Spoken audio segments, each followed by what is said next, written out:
All right, we are going to go through the problems that are on your review number 3 and kind of look at the answers here, work out most of the problems, if not all of them. Okay. The first set of problems that you have, 1 through 5, are asking you to change the exponential expression into a logarithmic one, so an equivalent one that's in logarithmic. So, when I look at an exponential equation, what I need to remember is the base of the exponent, so there's our exponent, that base is also the base of the logarithm. So when I change this to a logarithmic format, I'm going to have log of 343 with a base of 7. So I have the base of the exponent became the base of the log. So anytime I look at these, I'm looking for where the base is. The base of that exponent here is 5. So I'd have -2 is log 1 over 25, base 5 sitting down there. 6 squared is x. Again, I'm looking for that base. It's a 6. So 2 is log x, base 6. Okay. And the last two problems we had on here involved an e. So let's see, I'll just put 4 and 5. E to the x is 25 and e to the x is 11. Okay. When the base is e, we need to remember that that's going to turn into a natural log. So I still have that same idea that the base of the exponent is the base of the log. So technically, number 4 here could be written as log 25 base e. That is technically correct. But if the base is e, that's what we refer to as our natural log. So I would write that as x equals natural log of 25. Same thing happening in that next problem. That e is moving over. We're going to have that logarithm of 11, but since the base was e, we would have x equals ln 11. The next set, looks like 6 through 8, just gives us a little bit of practice going the other way. So starting with a logarithmic form, going back to an exponential. So these whole first problems on here are just practicing with rewriting. Right? So now I've got a base of 4, that's the base of the log. So that would become the base of the exponential. 64 would equal 4 cubed. So that 4 moved over, became the base of the exponent. Log x base 3 is 2. X, 3 squared. There's that base of 3 moving over, get 3 squared. And our last one there, 8. Log of 64 base b is 3. There's what I'm looking at. I know it's a variable this time instead of a value or a number, but it doesn't matter, same process. That base is b, that's moving over. 64 equals b cubed. Okay. So just those first problems working with changing over to the different pieces. The next problems are graphing. You've got a multiple choice on there. So what we want to remember is what really moves the graph around. So for an exponential function, we want to remember that our base exponential function, and on these it looks like 9, 10, and 11 are all have a 5 in it, so the 5 to the x. What we want to remember is a 5 to the x graph looks something like this. Again, our focus is just kind of on a general curve there, getting that general graphical shape. I'm going through that point 0, 1 for a y-intercept. And what's happening here is it's asking us to look at the graph and say, hey, which one of these choices is going to fit it? What we need to remember is, if we had just like a general form like this, where we see a number up here and a number out here. The number up in the power, there's that transformation that moves it left or right. Right? The transformation is going to move it left or right. The k, the one on the outside, is going to move it up or down. Right? That's what I'm looking for. So on number 9, when I look at the graph on number 9, or when you look at this graph, on the picture, it's not crossing at 0, 1. It's actually slid to the left. Right? So it's moved to the left, about right here. Same curve. I can see the horizontal asymptote in the picture. It's going up. It's just been shifted over to the left. So then I'm looking at the choices and going, hey, which one of those choices would shift it over to the left? And that would be A. That x plus 1 and A is really up in the power. Might be a little difficult to see the way it printed out, but it really is that whole thing up there in the exponent, even though it doesn't show parentheses. You can see that one lifted up a little bit. So that would be the choice because it's moved left 1. Just to review the other choices here, B, the graph would have been moved up 1. C, the graph would have been moved down 1. And D would have been just the basic graph. On 10, I'm now seeing, instead of it crossing at 0, 1 where it's supposed to, it's now crossing at the origin. So it's coming along like this through the origin on the picture that you're given. Okay. That being said, that means this graph has been shifted down. So it's moved down from going through 0, 1 to going through the origin. So then which choice is referring to it going down? This would be choice B. Again, to review the other choices, choice A has a -1 up in the exponent. That would move the graph right. B, -1 on the outside, so that moved it down. We've got that. C is the original. And D has a +1 on the outside, so that would have shifted it back up. 11. This time the graph has been flipped upside down. So instead of going up this way, it's reflected over the x-axis. It's looking like this, going through that 0, -1. So we're trying to figure out what would reflect the graph over the x-axis. That is what happens when you have a negative in the front, which would be B. That's the choice with the negative in the front. So I have A is the original.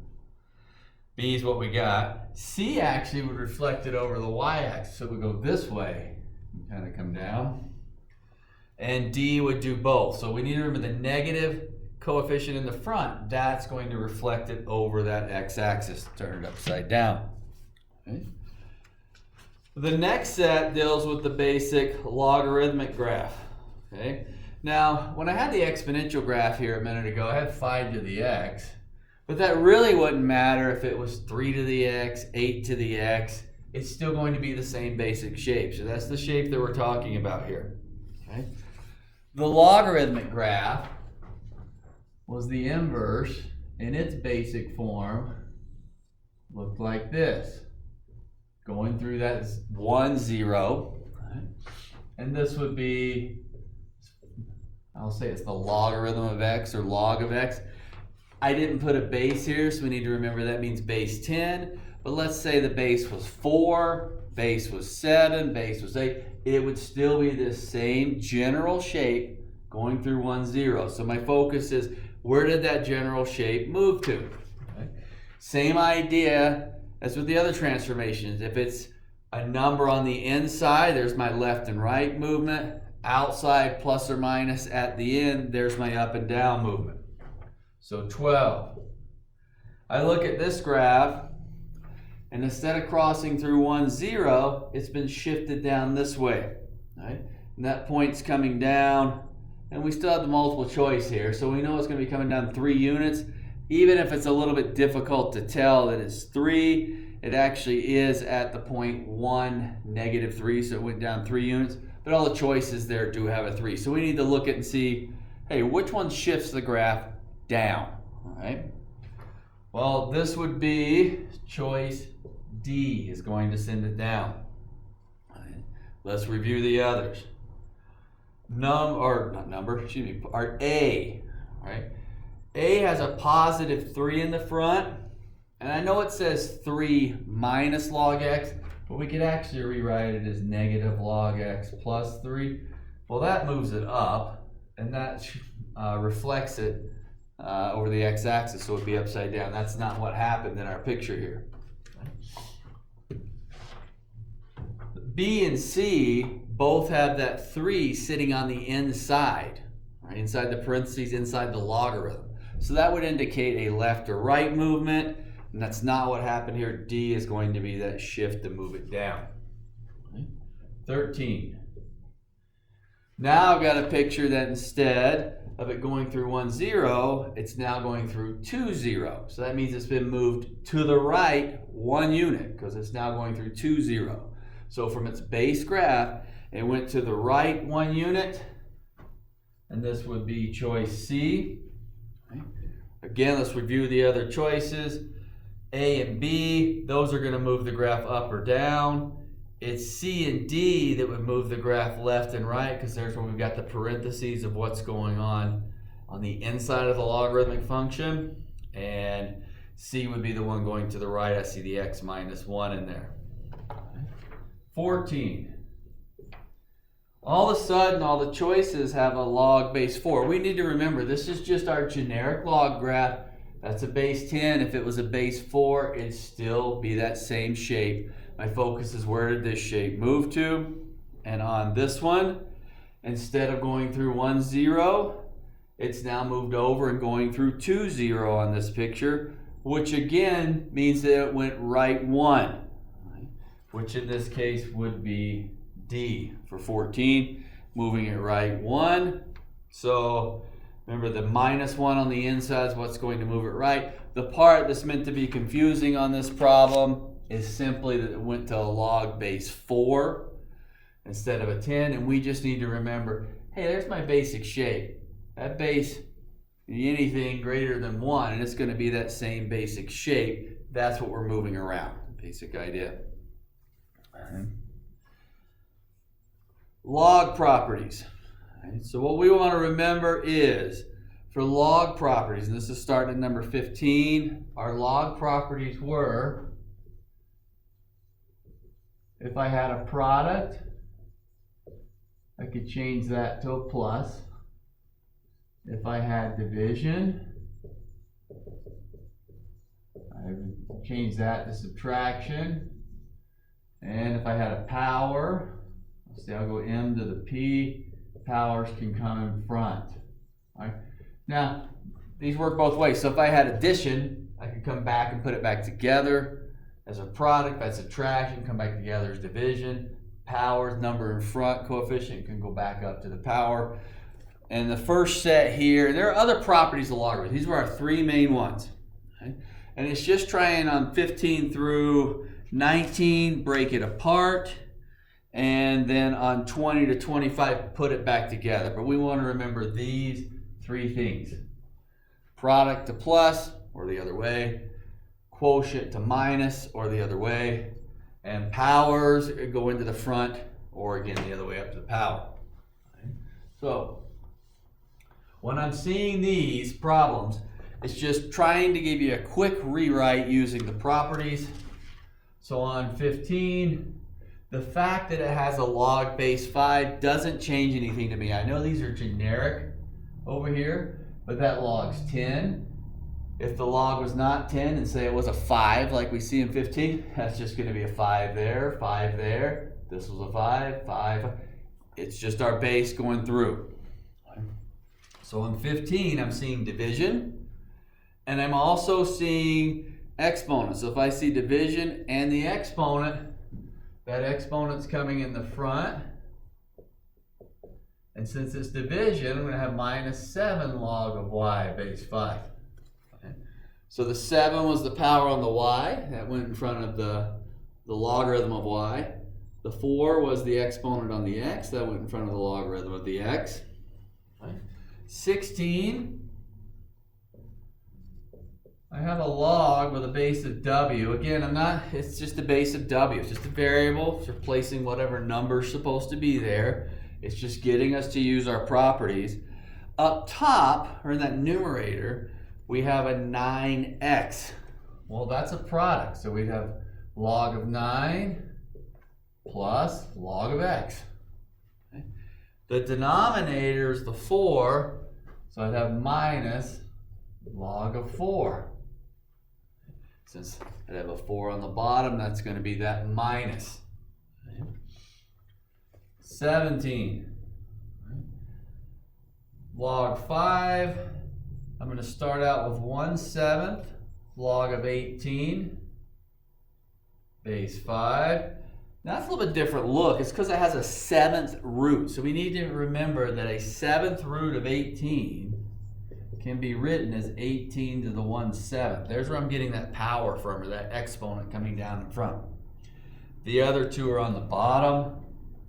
So minus 2 log of q, base 5, minus log of p, base 5. Both minus, both are on the bottom, or in that denominator. Another way to think of it, if I were to rewrite this original problem, because a lot of times we get confused, like, wait a minute, why do the ones in the denominator, why do they become minuses? What we need to remember is, if I rewrote this problem, there's my 18 to the 1/7. If I bring that q up, it would be -2.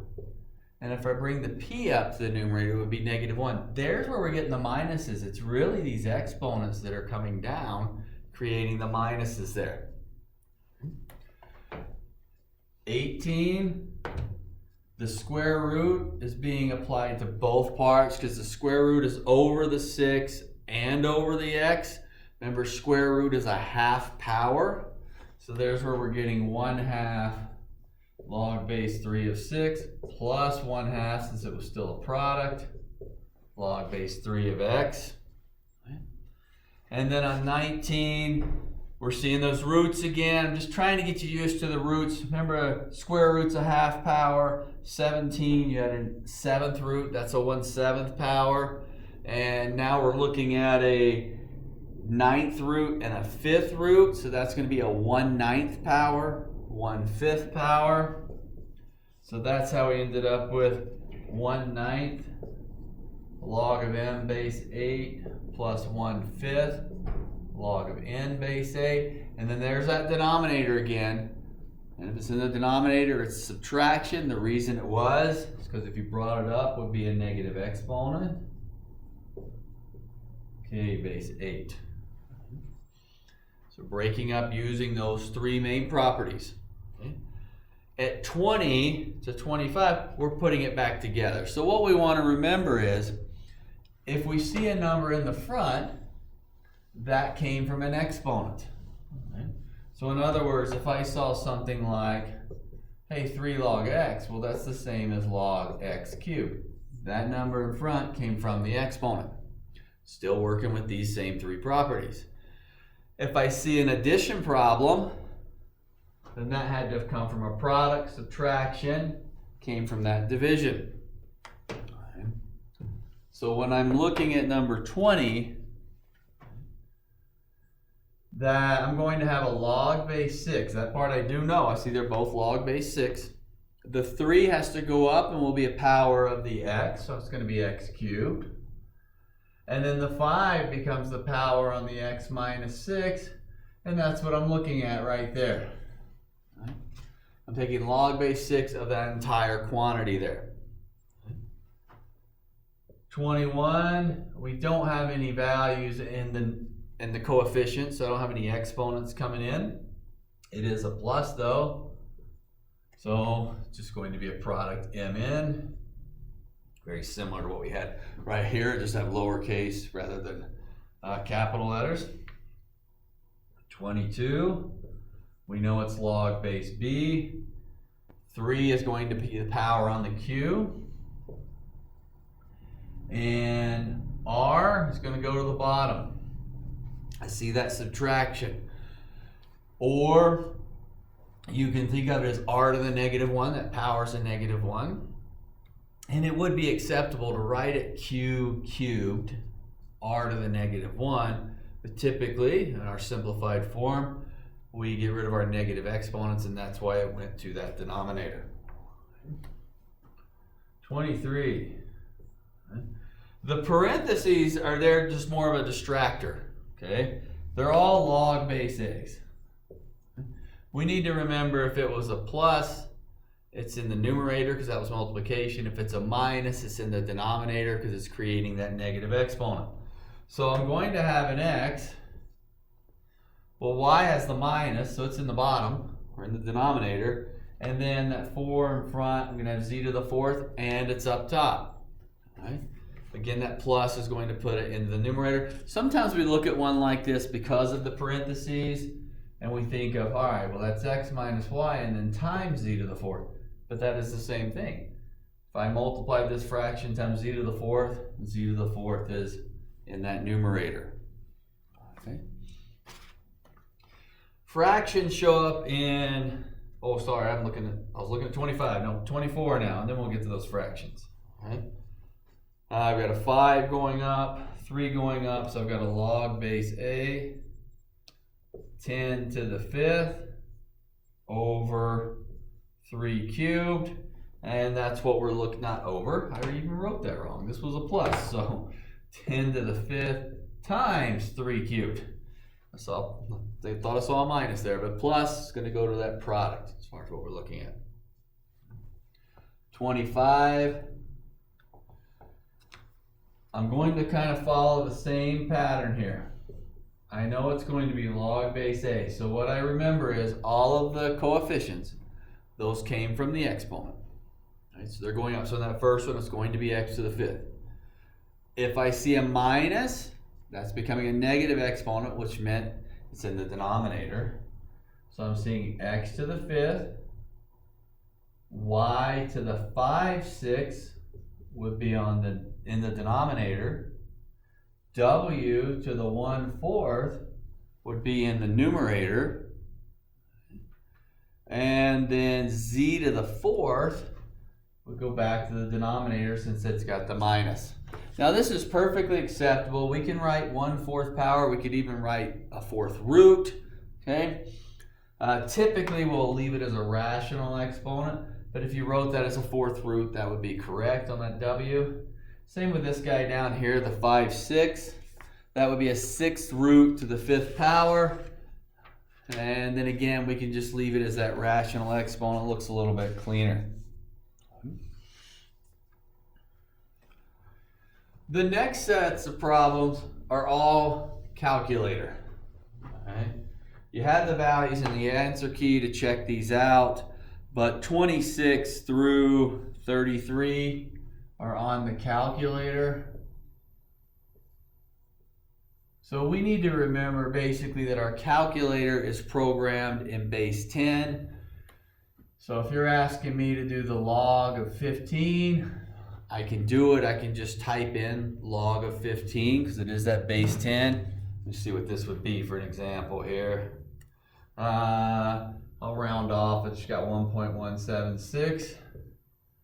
And if I had a natural log of, say, 7, right, my calculator for natural log, base E, it's already programmed in there. I can do the natural log of 7. And that'll give me 1.946. Again, I'm rounding these off as I was kind of making these up. Okay. The other piece would be our change base formula. So if I see a log that is not a regular log with a base 10, or it's not a natural log, which is a base E, then I'm using my change base formula. So if I saw this log of 28 base, we'll go base 4. Right? My calculator, I need to use my change base formula. So I can rewrite this as log 28 divided by log 4. There's that change base. Okay. Now they're both in base 10, which is something I can do. Okay. Now I know there, as we mentioned in previous class, there's a couple calculators out there that will allow you to change the bases to say a base of 4. Most do not. The one that I use does not. And so I've got to use that change base formula, but I can certainly do a division problem in my calculator and get, let's see what I get here. Divided by log 4. The main thing would be, you're gonna get about 2.4. Would be to just make sure you have parentheses in the right place with regards to what model calculator you have. So all of these problems on the calculator. The main thing would be make sure you have parentheses where they're supposed to be on your calculator. It just depends on the model you have. If I see a natural log, I'm good. My calculator is programmed for base E. If I see a log and I don't see a base, remember that's base 10, I'm good. It's programmed for a base 10. I see anything else, there's where I'm bringing in that change base formula to calculate those pieces. Right? So again, those are just some practice problems for your calculator. Solving. We did some exponential solving. We did some logarithmic solving. We are looking at this first problem. I say first one in this set anyway would be 34. So we're looking at an exponential equation. Sometimes we have exponential equations like this one where we can actually get a common base. Because I can rewrite 8 as 2 cubed. So now I have the same base, both 2's. This means if I have 2 to the 1 plus x equals 2 cubed, 1 plus 2x, and I think I said 1 plus x, but 1 plus 2x would have to equal 3. Now I'm solving in this linear equation. 2x would be 2, x 1. So the goal is I want to get those same bases. Right? Same thing does happen in 35, where I can get the same base. So I can change 1/16 to 4 to the negative 2. So now I've got 4 to the 7 minus 3x equals 4 to the negative 2. So I'd have 7 minus 3x equals negative 2, since I had like bases. Let's see, that'd be negative 3x is negative 9, x would be 3, that would be that value. So it's really nice when I can create those like bases. When I can do that, then I can compare the two exponents. That's what helps me out. When I get to one like 36, I run into the situation of I cannot get a like base. Okay? I can't get a like base. There's no way I can make 12 into 4 to some power. Now I know 12 is 4 to some power, but it's going to be a decimal power. I don't know what that is. All right, so this would be what I'm considering. I can't really figure out what the same bases were. This is where logarithms would come in. I can use logarithms. I can take the log of both sides, and I can really use natural log or regular log. Use one exclusively or bounce back and forth. I just have a habit of using a regular log unless I see an E, but works the same for both. The purpose of doing the logarithm, so what we're remembering here, we can do anything to an equation we want, as long as we do the same thing to both sides. If I want to put a log on the left, I can do it as long as I put a log on the right. The purpose of that is this power. That's going to bring the exponent down where I can work with it. So I'd have 2x minus 2 log 4 equals log 12. I have an equation here with logarithms. Not the best looking equation, but it's still an equation. I need to remember log 4 is a number, log 12 is a number. So since log 4 is just a value, I can distribute it. 2x log 4 minus 2 log 4 is log 12.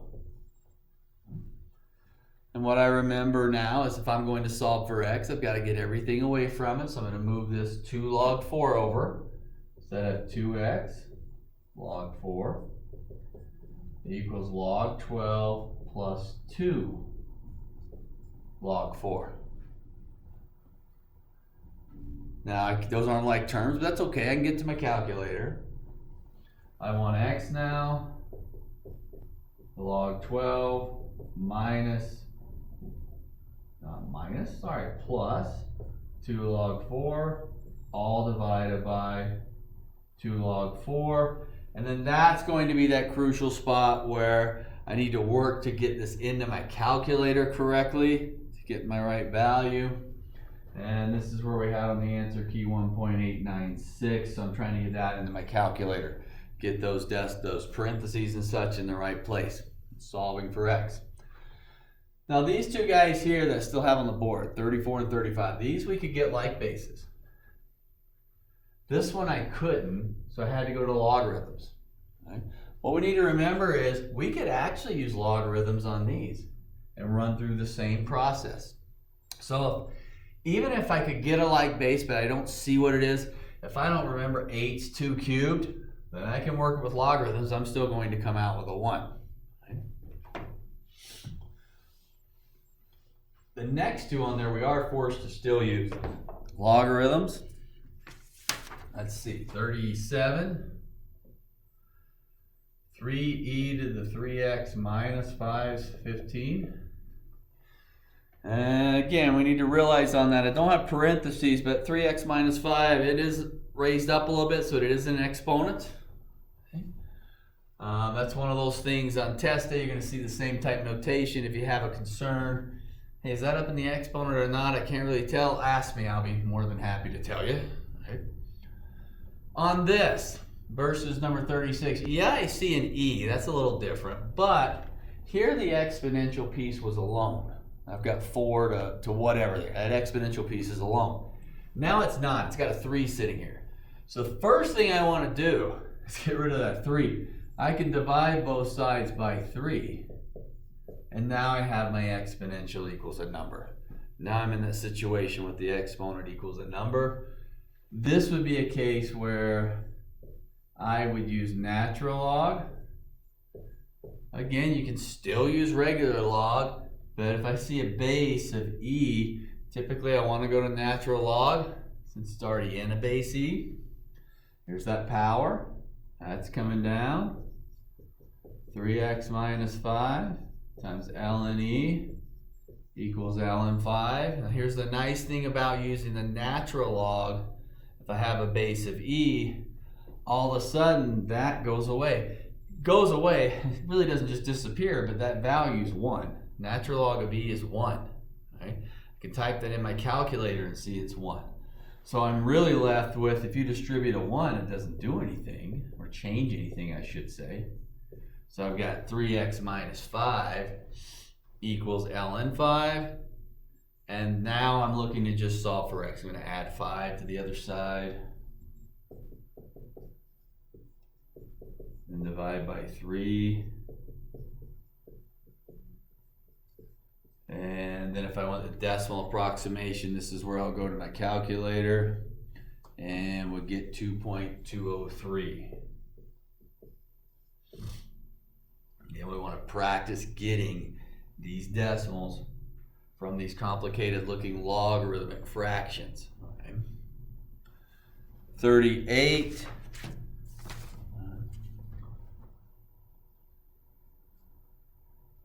We're back similar to 36. I have my exponential piece alone. I'm not going to be able to get a common base between a 5 and a 23. And that is perfectly fine. I can use my logarithms. So I'm going to have the log of 5 to the 5x minus 3. Log 23. There's that power coming down. 5x minus 3. Log 5 is log 23. Now I can't just cancel out a log 5. That's not a 1 like the ln e was. But I can distribute it through. 5x log 5 minus 3 log 5 equals log 23. And then I can work to solve for x there. So I can add my 3 log 5 over, then divide. So 5x log 5 would equal log 23 plus 3 log 5. Divide over, x would be log 23 plus 3 log 5, all divided by 5 log 5. And then I can go into my calculator and get 0.99, looks like roughly about 0.990 is what I've got on the answer key there. After 38, it switches to logarithmic equations. So a logarithmic equation, beginning at 39.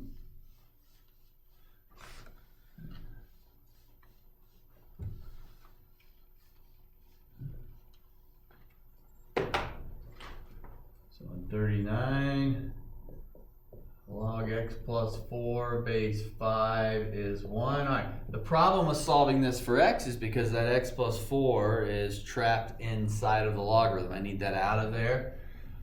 So if I have a log equals a value, I can rewrite this in exponential form, which is how we started this review, writing things back and forth between the different forms. 5 moves over, that's 5 to the first. Well, 5 to the first is 5, so now I can subtract 4. And I get x equals 1 when I subtract that 4.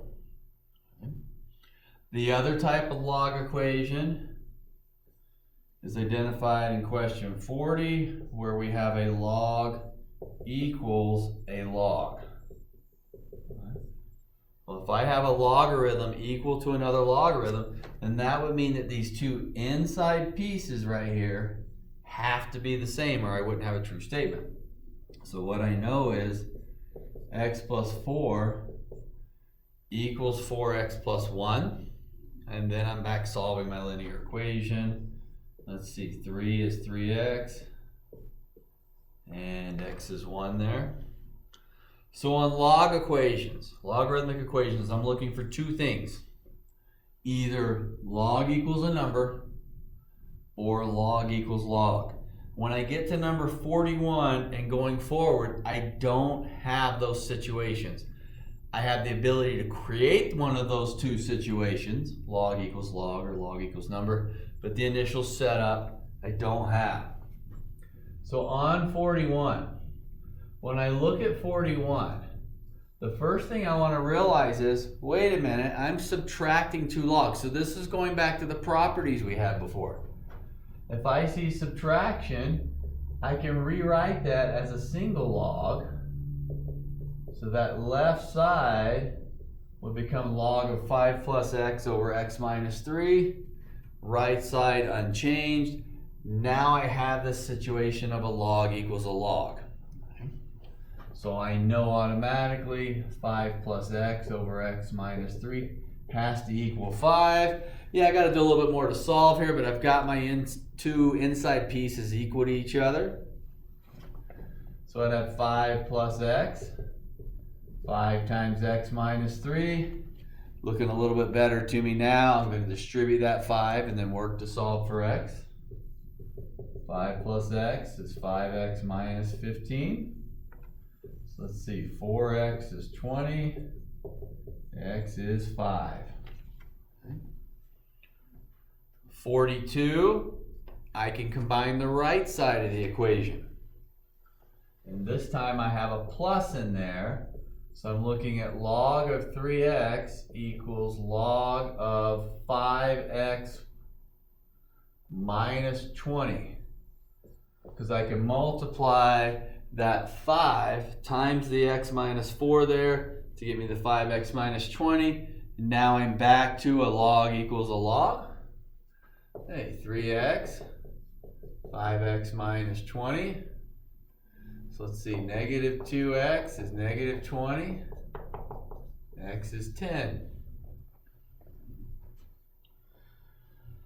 43, I meant to throw you off just a little bit because on 43 all of a sudden the base 9s are there. But it's still logarithm equals a logarithm. So on 43, I know 2x plus 4 has to equal 2x plus 7. And I know those two pieces were equal. I go to solve that. And when I solve that, the x's go away. If I subtract 2x from each side, they're gone. I end up with 4 equals 7. This would be a no solution.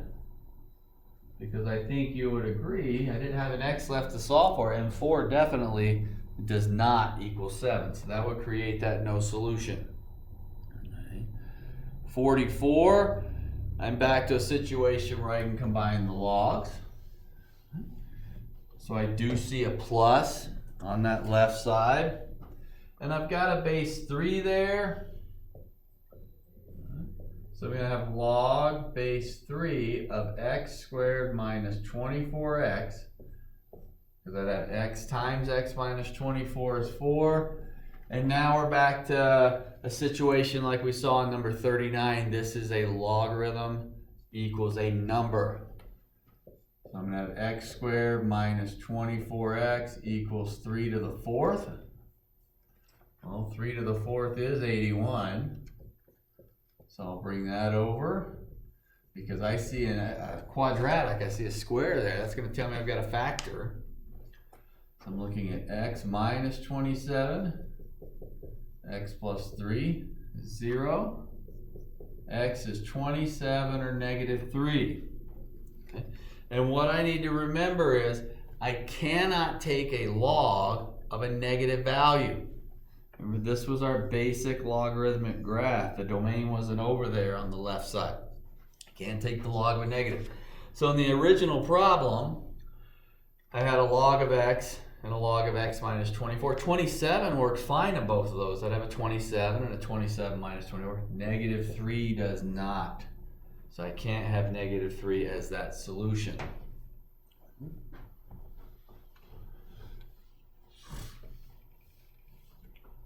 Where am I at? 45. I can combine. So 45 log base 2.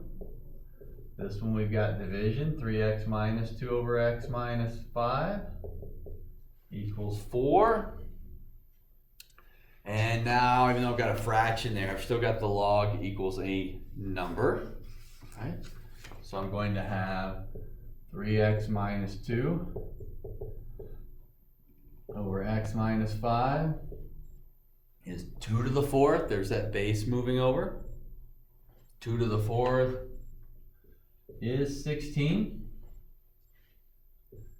So I'd have 3x minus 2 equals 16 times x minus 5 when I get rid of that fraction. Let's see, 3x minus 2, 16x minus 80. So let's see, this would be 13x and then 78. So x would be 78 over 13. Okay. 78 over 13, and 78 over 13 is 6. Just, if it didn't reduce, fine, but that does. That would give us that 6. The rest of the way for our application problems. Compound interest, growth and decay. These were our 3 formulas.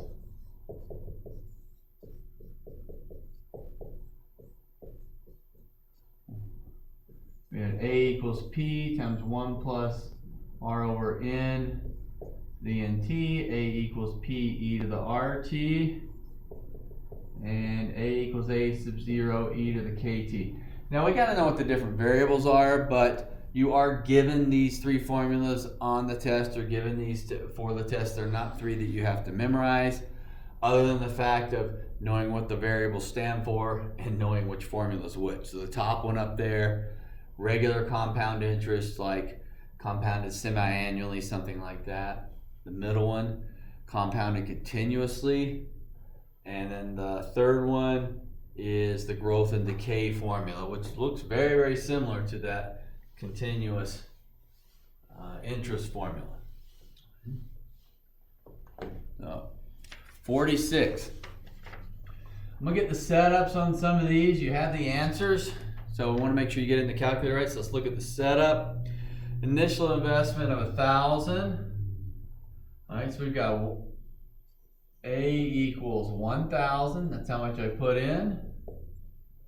says it earns 7%, 0.07.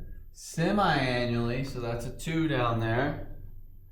And at the end of 8 years, so up here in the power, I'm going to have a 2 times an 8 up there in the power. That would be my initial setup.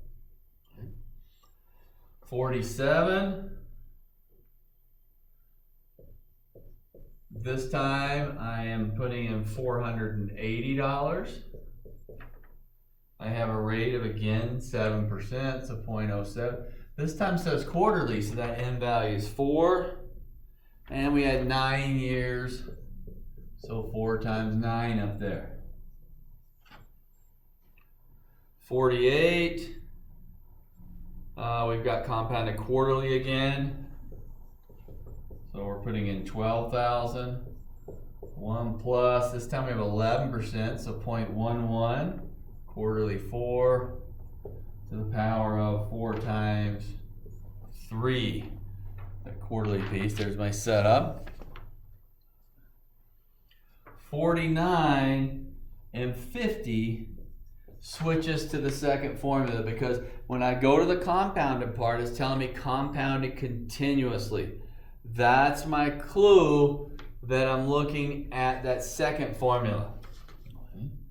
So I've got an initial investment, 540, e to the 0.05 times 6, because it said continuously. Okay?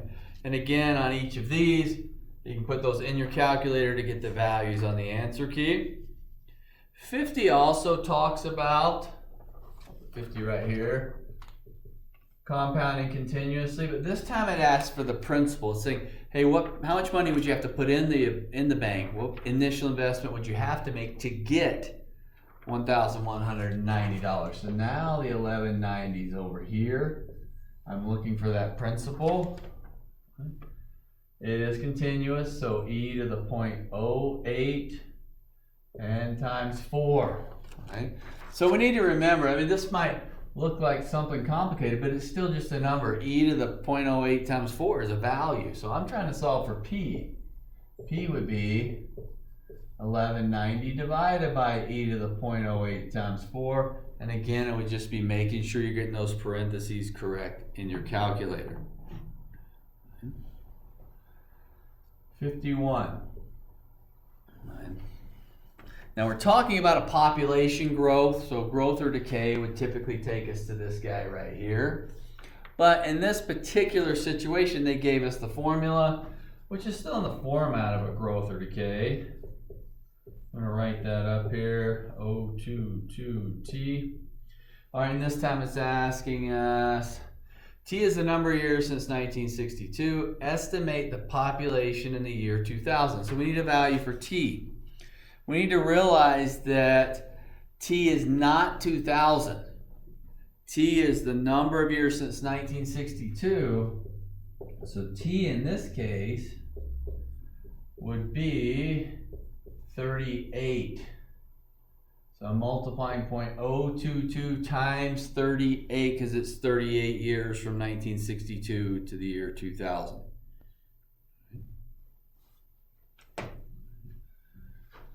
52. They give us a formula again.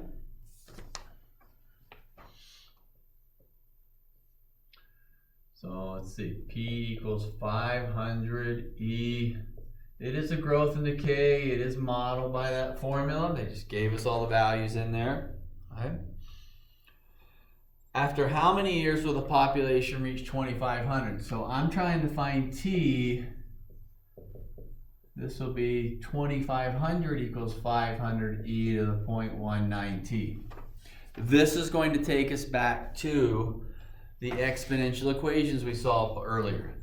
When we're solving an exponential equation, we need that exponential piece alone. So the first thing I want to do is divide over the 500. And that would give me 5 equals e to the 0.19 t. Exponential equations, either I have like bases and I compare the exponents, or I don't and I have to use logarithms. I don't have like bases here. and I can't get them. I've got a 5 and an e as my two bases. So I'm going to take the natural log of both sides. And we talked about earlier, the purpose of that was so that power, 0.19t, would come down in front. So at ln 5, 0.19t, ln e. ln of e is 1, mentioned that earlier. So that's not going to, multiplying by 1 is not going to change the problem. So we really have ln of 5 equals 0.19t. So t would be ln of 5 over 0.19, and that's what I'm going to get in my calculator to match the answer on the key. 53. When I read through 53, yeah, I'm right here in that growth formula, okay? Growth or decay formula, I should say. Okay. I've got 60 grams present now. How much will be present in 100 years? The problem is I don't have the K value. I don't have the rate of decay. But what I do have is information to find K. I'm told the half-life is 710 years. So that means 1/2 would equal e to the 710k. I know 1/2 would remain at 710. Now I can solve for k. ln, and usually for a half, from my calculator, I find it easier to just use 0.5. Alright, it really depends on your calculator. So if I see a half, usually I'll just switch it to 0.5. If I take the natural log of both sides, similar to what we just saw in the previous problem, that power comes down. ln e is 1, so that's gone. K then would be ln 0.5 over 710. There's my K value, there's my rate. Remember, if you want to change that to a decimal and use it, carry out 6, 7 decimal places. Don't shorten it up to just 1 or 2 decimal places because that has an effect on the answer. Carry it out quite a bit if you'd rather use the decimal in your calculator. But either way, I can now solve the problem. I'm told 60 grams now. How much will be present in 100 years? My initial value is 60. E. K is ln 0.5 over 710 times 100. That's all up in the exponent. And then that would calculate my final amount. But I needed that K value first. 54. I'm asked for things a little bit different when I'm given this percentage and things like that. But in the end, I still don't have K. I need K again. I'm given a half-life. So I'm told the half-life, 1/2 would equal e to the 1,250 years K. Solve that. Similar to the last problem, ln of 0.5, 1250k ln e. So K would be ln 0.5 over 1250k. And as I said before, if you like the decimal, get a decimal for that, but carry it out 6, 7 places. Don't chop it short. Okay. So there's my K value. How many years, so the nearest year would be required for the given isotope to decay to 30% of that amount. Right? So we want to decay it down 30%. So that means I don't know that A sub 0. Okay. I have E, I do know the K value, ln 0.5 over 1250, and I'm asked for T, so I don't know that guy, but I got a T sitting there. And I want to know when it decays to 30%. So this would be 0.30 or just 0.3. That's 30%. Changing that decimal form. I'm trying to see when it would decay down. Now if I'm at 30%, I'm at 30% of what? I can actually make A sub 0 1.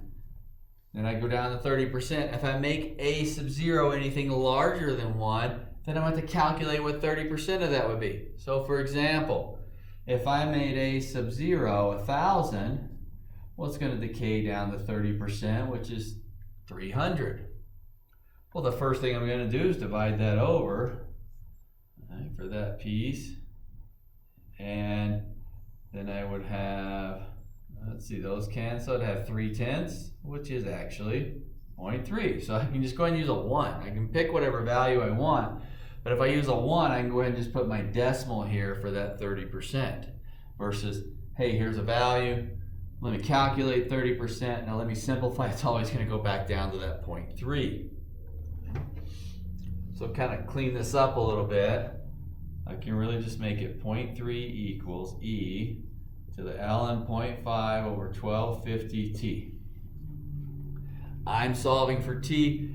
Here is that exponential equation again, similar to what we saw back in 52. Okay. These are not like bases. I can use my logarithms. So I have ln of 0.3. All right, and this power is going to come down, ln 0.5 over 1250t, ln e, that's 1.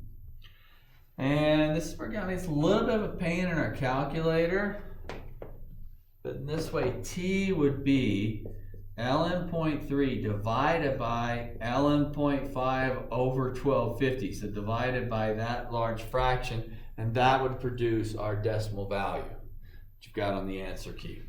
Okay? So they give you hopefully some insight and going through the different solving practices. Some of them there's not much to do for solving. It's a rewrite. Definitely the later problems in review, much more on the solving steps, but hopefully this helps you prepare.